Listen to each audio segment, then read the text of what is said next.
away from my hometown London, up in the Scottish Highlands. I'm shedding the static of the city, 'cause up here, the air moves slower, and I remember how to breathe. We are all seeking some form of stillness to find a way to reset from the everyday burnout.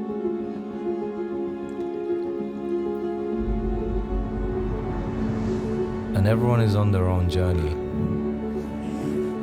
Myself, sometimes I just pick a path and go, seeking connection.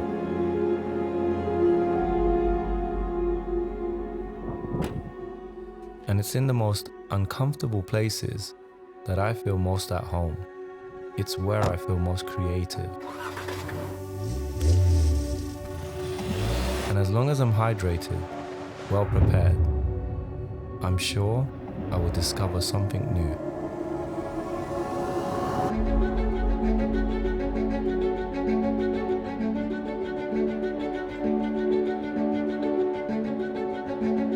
What are you searching for? Maybe you're on the same journey as I am. And in these places, we climb to test ourselves and meet new people. Up here, this is what I call freedom.